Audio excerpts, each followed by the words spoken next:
gracias, Señor. Cada vez que abrimos la Escritura, Señor, a veces sentimos que nunca hemos leído esa parte, ¿no? Sin entender por qué pasa esto, pero pues eso es una bendición porque nos permite aprender cosas que son útiles para nuestra vida, Padre. Te honramos en esta noche, Dios, en el nombre de Jesús, Señor. Amén. Amén. Por favor, toquen sus Biblias en Eclesiastés capítulo 10, versículo 8. Eclesiastés capítulo 10, versículo 8.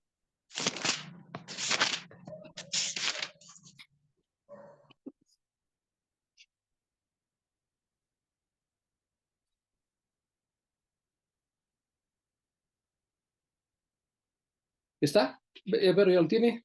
Rosita también. Daniela también. Entonces ya tenemos 3, 4, ya está. Con eso arrancamos. Dice, el que hiciere hoyo caerá en él, al que portillere vallado le morderá la serpiente. Quien corta piedra se hiere con ella, y el que parte leña en ello peligra. Si se mortara el hierro y su filo no fuera amolado, hay que añadir entonces más fuerza, pero la sabiduría es provechosa para dirigir. Muy bien. ¿Ya lo leyeron? ¿Sí? ¿Ya lo entendieron? ¿No? ¿Rosita ya entendió? Pastor, más o menos. ¿Más o menos? Ok. Vamos a empezar con Irene. Irene, ¿qué quiere decir este texto? Ay, pastor, yo no lo encuentro. ¿Eclesiastés 10? Ah, bueno. Daisy sí lo Eclesiastés encontró. 10, ya lo encontré. Eclesiastés 10, versículo 8. Ok, ya lo encontré. El que hiciere hoyo caerá en él, y al que aportillare vallado le morderá la serpiente. ¿Qué más? ¿Qué más? Hasta el 10. Quien corta piedras se hiere con ellas, el que parte leña en ello peligra. Si se embotare el hierro y su filo no fuere amolado, hay que añadir entonces más fuerza, pero la sabiduría es provechosa para dirigir. Muy bien. ¿Qué significa esto? Mm,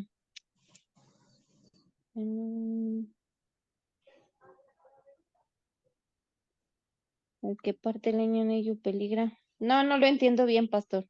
Muy bien. Gina sí nos lo va a explicar. Gina nos explica muy bien todo.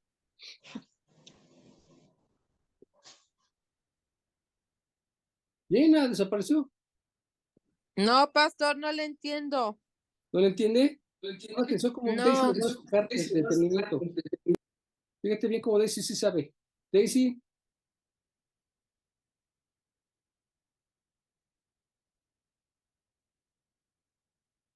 Desapareció. Ahí estaba Daisy. Aquí estoy, pastor, perdón, es que no podía poner mi audio. Ah, ok, bueno, entonces ya le encontraste el audio. Ahora sí dime qué significa esto. Ay, pastor, estoy igual que mis compañeras. Sí, no sé, ¿Nada? Muy no. bien. A ver, entonces vamos a preguntarle a Rosita. Lo que yo le entiendo, pastor, es que pues no debemos de meternos en conflictos, no caer en la provocación que otros nos hacen, porque pues caemos en esa necedad, como pues si ellos son necios, nosotros caemos en la necedad de otro necio. Y si caemos en una provocación, estamos creando un problema más grande. Entonces mejor pues no prestar oídos a esa provocación, a algún insulto que nos lleguen a hacer, sino quedarnos callados y no caer en ese juego.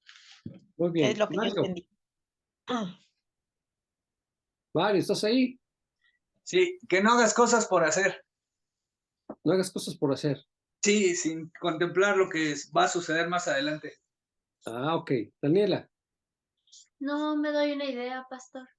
pero tu mamá sí sabe. Mi mamá sí sabe. Uy, sí, está re fácil. Dice, el que hiciere un hoyo caerá en él, pues porque no es muy listo. No sé. ¿No?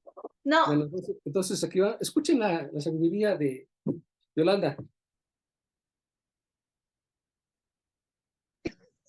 Pastor, fui la primera en decirte que no entendí. Perdón, pero no entendí. Mil disculpas. Es que ocurre eso con frecuencia cuando leemos que estamos leyendo y después dices, wow. Dice, ¿qué cosa? ¿Qué quiere decir todo esto? Entonces, eso se lo estaba platicando a mi familia. Ayer en la noche estábamos platicando de esto, porque les estaba haciendo la misma pregunta que le estoy haciendo hoy. Y es que aunque ya leímos esa parte, pues a veces la aplicamos de una manera diferente porque no lo comprendemos del todo. Pero tiene una enseñanza que es de lo más interesante. Dejen platicarles en dónde viene la parte. Dice el versículo 10, si se embotara el hierro y su filo no fuera amolado, hay que añadir entonces más fuerza, pero la sabiduría es provechosa para dirigir. Y habla, bueno, como resultado de los dos anteriores versículos, acerca de la inteligencia o la sabiduría para hacer las cosas. Y es que este es el resumen de la enseñanza o la aplicación. Tratar de hacer algo sin las habilidades o las herramientas necesarias es como cortar madera con un hacha sin filo, porque aquí habla, dice, si se botara el hierro y su filo no fuera molado, es decir, no fuera no tuviera filo, dice, entonces vas a añadirle más fuerza, pero la sabiduría es provechosa para dirigir. Entonces, si nosotros estamos desafilados en algunas áreas de nuestras vidas, hacemos esfuerzo por hacer algo, pero es como el que quiere cortar un árbol con un hacha que no tiene filo. ¿Qué va a pasar? Pues que se la pasa golpeando, golpeando y golpeando y golpeando y golpeando y golpeando y nunca logra su objetivo. Se cansa y demás, pero no logra derribar el árbol. Es lo que pasa cuando también hacemos cosas en donde nos falta la habilidad, porque obviamente no estamos afilados, o no tenemos los medios o la capacitación, ni aún la práctica, y estamos haciendo cosas que estamos haciendo vueltas y vueltas y vueltas y vueltas y vueltas en hacer algo, pero no logramos sacar objetivo. ¿Por qué? Porque nuestra hacha, finalmente, que esa es la parte, está sin filo. Entonces, ¿qué tenemos que aprender a entender? ¿Cómo se aplica? Debemos ubicar nuestras vidas en donde el hacha está sin filo, porque habrá cosas que nosotros hacemos en donde no tenemos el filo suficiente. Y les voy a poner varios ejemplos. Una de las cosas que yo conocí una persona en Estados Unidos, es un joven que es un locutor de fútbol americano. O sea, él narra los partidos para la gente en español en Estados Unidos. Entonces habla muy bien el español y obviamente habla muy bien el inglés. Entonces le decía que qué hacía después, porque solamente narra los fines de semana. Dije, bueno, durante la semana, ¿qué haces?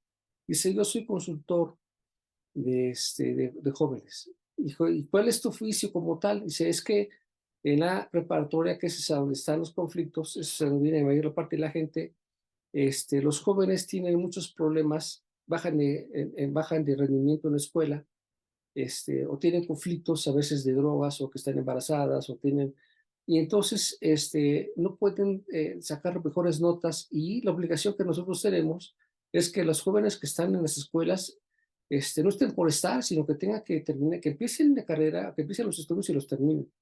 El objetivo no es solamente que vayan a la escuela, no, tienen que mejorar sus notas. Entonces mi trabajo es ubicarlos en la parte donde ellos saquen brillo, pero tengo que encontrar el motivo de su problema. Entonces me los pasan a mí, es una especie como de si fuera psicología. Y entonces yo tengo que ver si su problema es de alimentación, si su problema es de presión, si tiene mucho trabajo, porque a veces los jóvenes tienen que tener 2 o 3 trabajos y además estudiar, si tienen problemas con la familia. Entonces yo tengo que ubicar en dónde radica el problema para después encauzarlos con un especialista para esa área. A veces tenemos que pasar con un economista, o tenemos que pasarlo con alguien que tenga un área específica. Si lo familiar tiene que ver con alguien que sea así, pero mi trabajo es ubicar el problema y canalizarlo. Es ese punto, encontrar el conflicto y canalizarlo. Entonces se me hizo de lo más interesante, porque esto en México, y esa es una carrera allá. Aquí obviamente no tenemos estas cosas, esas carreras no las existen, pero se requiere, porque sin esa capacidad, entonces se está dando vueltas sin lograr el objetivo. Pasa como todos hemos visto en la televisión o en el cine, un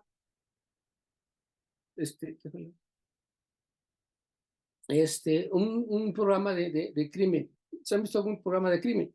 Un asesinato o un algo. Entonces llegan los investigadores y empiezan a investigar, empiezan a hacer análisis, empiezan a revisar el piso, las puertas, empiezan a ver el cuerpo, hasta que logran encontrar la línea de seguimiento para poder encontrar el motivo de ese problema, sea un asesinato, sea un robo.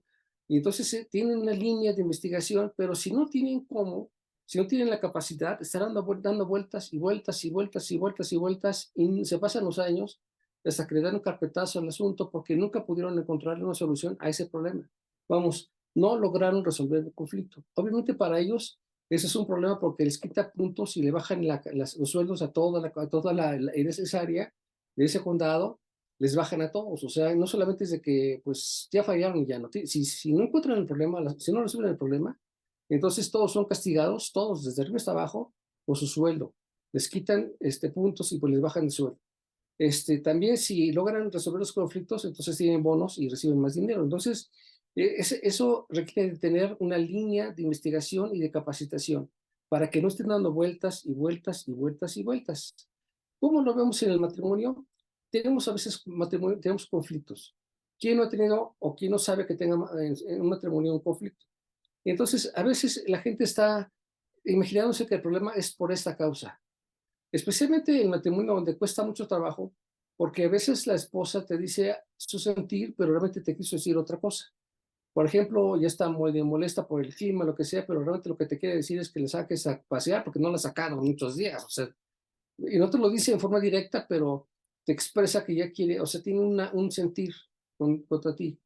O a veces nosotros venimos muy cansados o y parecería como que estamos enojados, pero realmente estamos agotados, pero parecería que estamos con una cara de frustración o de molestia cuando realmente es otra cosa. Entonces, esto aplica porque sin el conocimiento adecuado estamos dando vueltas y vueltas y vueltas para tratar de resolver un conflicto, pero no le estamos dando a clavo, porque lo que estamos haciendo no tiene la sabiduría o la guianza, el hacha afilada para encontrarle el punto de problema que estás manejando. Tenemos que ver, por ejemplo, el caso de los temperamentos. A veces vemos a una persona que se comporta de cierta forma y pensamos o calificamos, esta persona es así por esto. Ya rápidamente, en 2 segundos, ya lo ubicamos, ya la calificamos, ya la etiquetamos. Esta persona es una colérica, o esta persona es una sanguínea, o esta persona es un melancólico, o es un flemático. O sea, ya los calificamos tan rápido y entonces, sin darnos cuenta que tal vez y solo tal vez lo que le pasó es otra cosa diferente, y damos un pronóstico o una idea equivocada por no tener conocimiento. Esto nos hace falta, es decir, aquí la Biblia menciona es que tu hacha está desafilada. Vamos, no estás pegando en algo que rebota y no encuentras la solución al problema. En la parte de los médicos es algo de lo más interesante. Ustedes conocen, todos hemos ido con un doctor y yo les voy a platicar, tenía un problema muy fuerte con la garganta, y ya tenía años con ese problema porque pues se me ponía rojo la garganta, especialmente después de compartir. Tiene que llegar a buscar luego algo frío, la nieve, por ejemplo, o un refresco muy, muy frío, para que me bajara un poco la temperatura de la garganta, la tenía destrozada. Y entonces, pues, acudí con los doctores y me dijeron, es un problema de la garganta y tómate estas pastillas. Pero el problema no se solucionaba.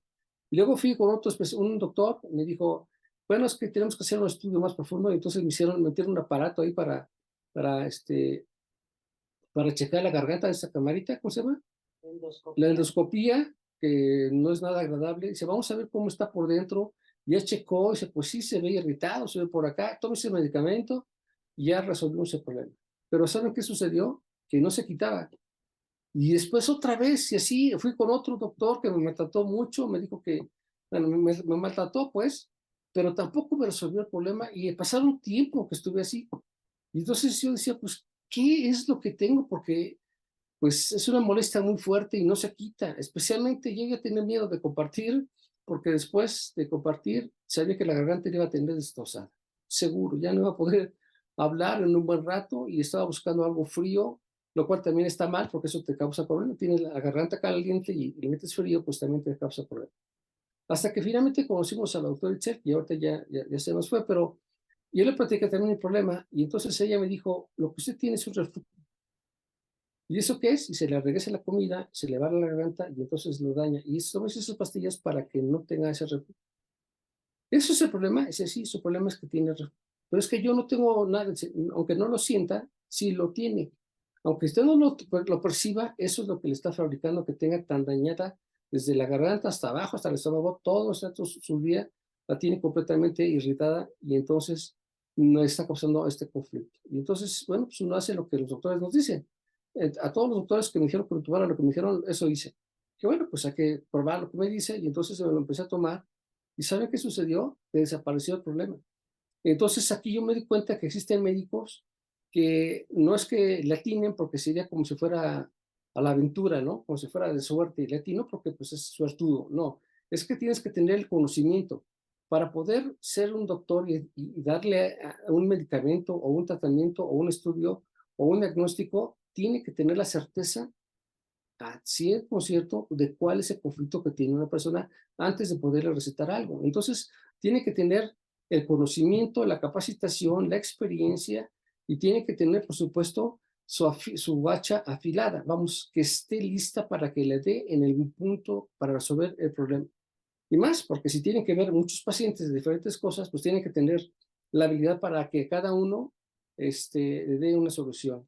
Mi mamá trabajaba en un hospital y escuchaba lo que un doctor, una doctora le daba a una persona y el medicamento que le daba, y entonces venía otra persona que decía, es que tengo este problema, y mi mamá le decía, tómese esto, es muy bueno. Yo escuché que mi mamá le decía eso a pacientes, y mamá, ¿por qué estás haciendo? Pues es que es muy bueno, pero ¿por qué? Porque la doctora o los doctores se lo receta a la gente. Sí, pero es que ellos saben por qué. Tú no le puedes recetar eso a la gente solamente porque tú crees o porque viste que le funcionó a alguien. Los organismos son distintos, su metabolismo es diferente, aplica diferente. No te atrevas a hacer esto porque te vas a meter en un lío. ¿Por qué? Porque no tienes el conocimiento, tienes la voluntad, pero no tienes el conocimiento. Esto es un enorme problema. No puedes hacer esto. Vamos, tu hacha está sin filo, estás dándole donde no es y lo único que estás haciendo es generar más grave el problema. Así que nosotros en nuestra vida tenemos que afilar, tenemos que checar en dónde nuestra hacha está sin filo. Tenemos que ubicar a nosotros mismos en dónde está, donde tenemos que encontrar el problema, porque para que tú puedas resolver un problema tienes que saber, ¿no?, qué es lo que realmente hay. ¿Qué es lo que surge primero? ¿Qué está sucediendo con esto? Hace unos días estaba oyendo a unos especialistas que hablaban acerca de lo que pasó en Acapulco, de cómo algo que venía no tan grave de repente cobró fuerza y vino con una rapidez y se hizo un enorme conflicto que fue lo que tenemos hasta ahora. Tenemos un enorme problema como mexicanos en Acapulco porque están diciendo las autoridades que se van a tardar no menos de 2 años en levantar Acapulco. Y con todos los recursos de lo que sea para poder levantar, miles y miles y miles de gente se quedaron sin trabajo. Más de 450,000 personas están sin trabajo. Y otros datos de personas sin vivienda. Entonces el problema es muy grave, pero explicaban ni por qué sucedió esto. Había que analizarlo.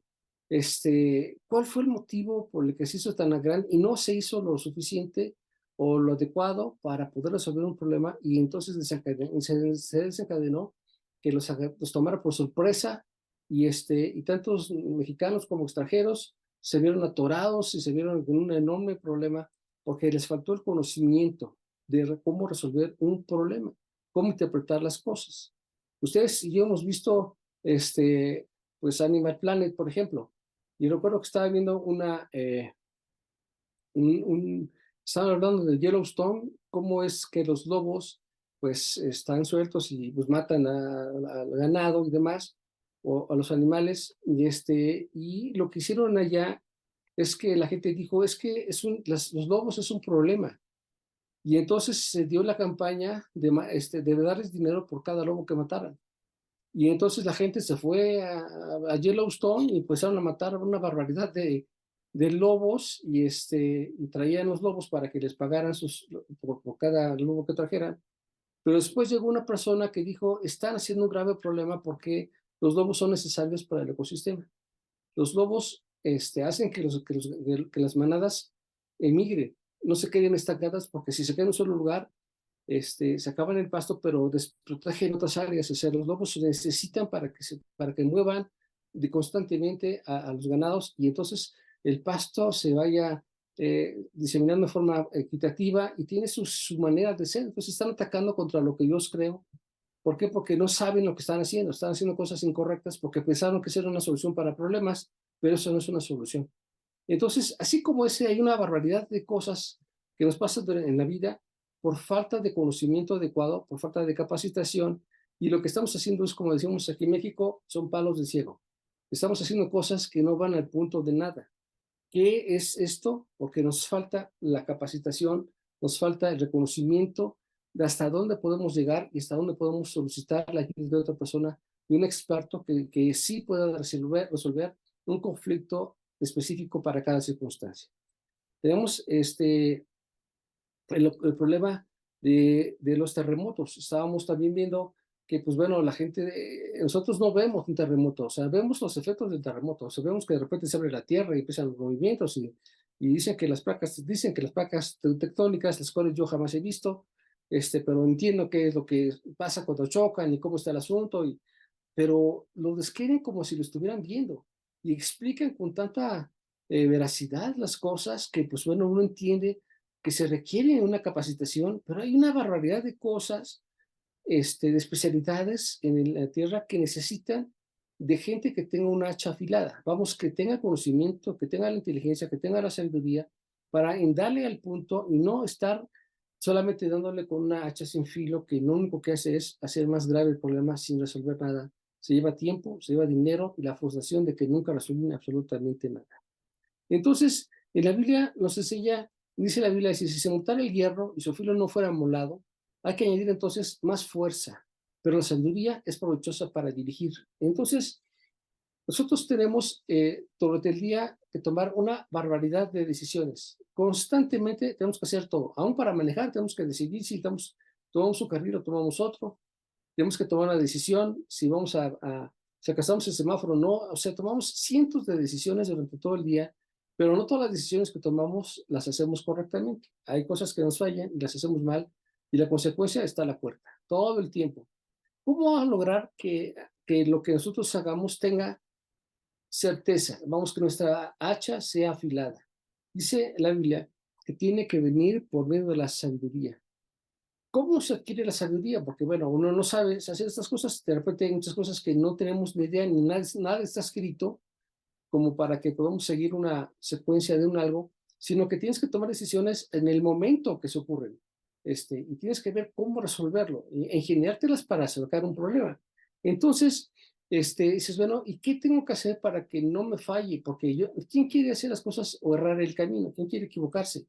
Pues nadie. Todos queremos hacer las cosas bien desde un principio. No queremos fallar, no queremos perder el tiempo, no queremos hacer las cosas incorrectas. ¿Cómo lo logro hacer? Pues bueno, tengo que afilar mi hacha. ¿Y cómo es afilar mi hacha? Es cuando me esfuerzo por aprender de Dios y pedirle al Señor sabiduría. ¿Y cómo se adquiere la sabiduría? En el temor de Dios. Ahí es donde empieza el asunto. O sea, cuando nosotros aprendemos a temer a Dios, cuando lo honramos, cuando lo buscamos, cuando le servimos, cuando nos interesan las cosas de Dios, cuando no estamos chantajeando o estamos justificando el no hacer algo, por ejemplo, cuando la gente falta, que salen a veces con cada argumento, es como si yo les dijera, del domingo en 8 no voy a venir a la iglesia. Me preguntan por qué, porque me va a dar gripa. ¿Qué pensaría el Rosita si yo le digo eso? Pues que es una mentira porque no sabe si le va a dar gripa o no. Es como un falso argumento, ¿no? Que está poniendo para no asistir a la iglesia. ¿Cómo se escucha eso, Yolanda? No voy a ir de esa semana al otro porque me va a dar gripa. Pues no sé cómo pudieras pronosticar que vas a estar enfermo una semana antes. ¿Ok? ¿Y cómo lo interpretas? Entonces, que yo te digo, no voy a ir a la iglesia porque voy a estar enfermo, ¿cómo lo interpretas? Pues es un pretexto. Entonces se escucha Es un feo. pretexto.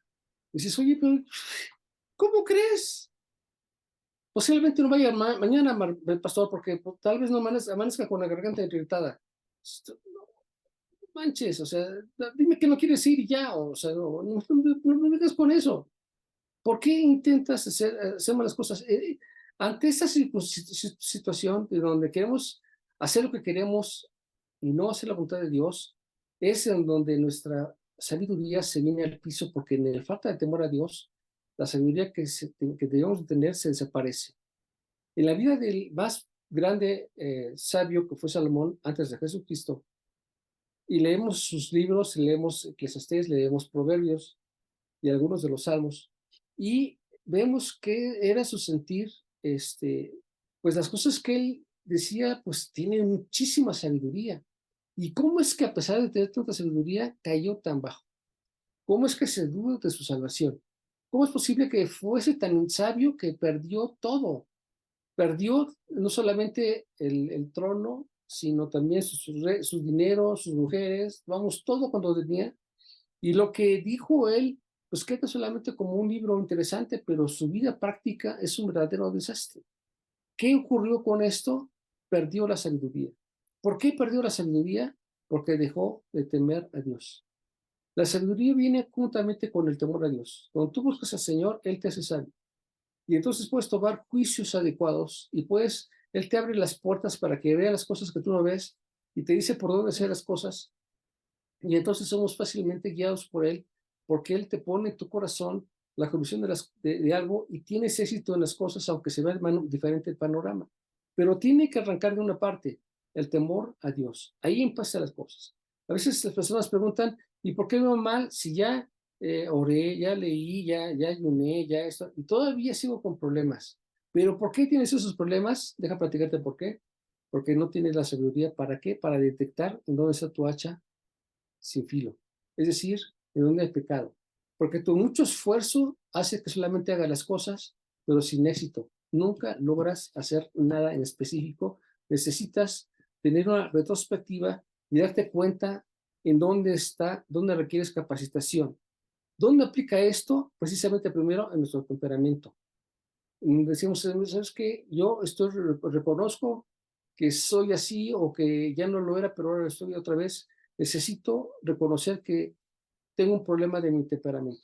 No me he sujetado a Dios y estoy entonces saliendo de mí lo que ya antes se había desaparecido. O sea, vamos, en un ejemplo, yo soy colérico y de repente me doy cuenta que de repente ya estoy otra vez bilioso, ya estoy otra vez enojado, otra vez estoy como que me enojo con rapidez. Digo, estoy pasando por un problema que no es lo correcto. ¿Por qué? Porque tengo que aprenderme, no solamente de leer la Biblia, sino tengo que sujetarme a ella. No solamente tengo que leer la palabra, sino meditar en la palabra, pero especialmente lo que tengo que hacer es obedecer para que entonces las decisiones que tome sean el hacha que afile, la sabiduría que afile mi hacha y pueda entonces hacer las cosas con la diligencia que se necesita. Una hacha sin filo son esfuerzos sin resultados. Y todas las cosas que hacemos con frecuencia, si se dan cuenta, muchas veces son esfuerzos sin resultado. Hacemos cosas, compramos o vendemos, tomamos la decisión de hacer algo y son esfuerzos que no tienen resultado. Y los queremos justificar porque tenemos una gran necesidad. Queremos justificar el comprar una casa porque tengo una gran necesidad. Queremos justificar el haberme cambiado de colonia porque esa es una gran necesidad. Y solamente son esfuerzos humanos para justificar un algo, pero que todos llevan en un punto medular, la falta de temor a Dios, la falta de sujeción a su palabra. Y entonces queremos hacer o convencer a Dios para que Él autorice lo que yo quiero y no que yo me sujete a lo que Dios quiere. Entonces mi hacha no está afilada, mi hacha está sin filo y todo lo que hago no va a lograr nada. Solamente agotamiento y tristeza y dolor sin bendición de parte de Dios. El pueblo judío, esas palabras que hemos visto en el Antiguo Testamento, ellos no solamente las han escuchado, las saben de memoria. Impresionante. Yo escuché por ahí un pastor, Pedro Michel, que se sabía la Biblia de memoria completita, Antiguo y Nuevo Testamento. La ponía a un lado de la Biblia y nos empezaba a compartir y dar las citas de un lado para otro. Y toda la Biblia completita. Yo nunca conocí una persona que se supiera de memoria todas las escrituras completas, de un lado a otro. Es que impresionante. Bueno, resulta que para el pueblo judío, especialmente para la gente que son los ortodoxos, son los más radicales en esto, son gente que se lo memorizan todo el tiempo. Todo el tiempo lo están leyendo, lo están memorizando y se lo saben completito, no se saltan nada, no confunden un texto con el otro. Es que impresionante. Pues bueno, a esa clase de gente, que son los mismos que eran desde antes, el pueblo judío junto con los sacerdotes, Dios los castigó porque no hicieron las cosas con el corazón adecuado. Se lo sabían de memoria, pero su corazón hacía otra cosa diferente. Sus decisiones eran erróneas, estaban con un hacha sin filo. No supieron qué hacer con Jesucristo y entonces buscaron cómo acabar con él. En vez de sujetarse a él, y escucharlo y reconocerlo, acabaron con él para, para que no les quitaran a cada uno su lugar, su puesto, su reconocimiento que ellos habían adquirido. ¿Por qué razón? Porque no tenían el conocimiento de Dios. Le faltaba tener la enseñanza de la Escritura, pero no tenían la aprobación de Dios. Y eso es porque no se tiene el temor de Dios. Entonces, la sabiduría dice aquí que para que tengamos éxito en todas las cosas que estamos haciendo, necesitamos pedir, afilar mi hacha. Señor, enséñame dónde está. Yo mismo puedo reconocer en dónde está mi error. Yo mismo me puedo dar cuenta en dónde estoy mal. Yo le he platicado a mi esposa, fíjate que me doy cuenta de este problema, y pues no está bien. Se lo comento porque pues, está mal, para pedirle que me ayude en oración para resolver una situación. Pero si yo no reconozco dónde está mi propio problema, entonces me estoy haciendo maje. Con Dios, porque no lo puedo hacer maje, pero también conmigo mismo. ¿Por qué? Porque crees que estás haciendo las cosas bien cuando realmente no. Haces lo que quieres, no lo que tienes. Y aquí tenemos que pedir al Señor ayuda y dirección. Señor, quiero afilar mi hacha. Hacer las cosas con tu sabiduría, con tu guianza, con el temor de Dios. Esto no debe desaparecer de mi corazón, para que entonces las cosas que haga sean de bendición y no sean de darle vueltas y vueltas y vueltas y nunca resolver el problema. Como pastores tenemos que tener la hacha afilada, dar el consejo exacto para el problema. Cada uno tiene un problema diferente, no puede aplicarse la medicina para todos. Tienes que ver, escuchar y ver de dónde está ubicar de parte de Dios el problema. Vienen dos personas a pedir una consejería y tienes que pedir al Señor la dirección para saber qué es lo que realmente hay detrás de las palabras, o aún de las lágrimas, o del coraje, o de la expresión de lo que tú ves, qué es lo que está detrás de todo esto, y usted tiene que revelar. ¿A través de qué? De tu comunión con Dios, la sabiduría que Dios te da para resolver un problema. No es para tu beneficio, es para beneficio de la iglesia, para la gloria del Señor. Ahí es donde radica la aplicación de este texto. Entonces, dice que interesante, si se botara el hierro y el filo no fuera molado, hay que añadir entonces más fuerza. Pero tampoco resulta. Pero la sabiduría es provechosa para dirigir. Lo que corta el hacha, lo que corta el árbol, es la sabiduría. El temor de Dios, eso es lo que resuelve el problema. ¿Alguna duda en esto, hermanos? ¿Todo bien? Sí, A ver, pastor. A ver, repíteme todo desde el principio hasta el fin, Mario. No, no es cierto. No es cierto. Ok. Dios les bendiga a los entonces mañana. Sí, sí, gracias. Buenas noches, pastor. Buenas noches. Muchas gracias, pastor. Buenas noches a todos. Buenas noches.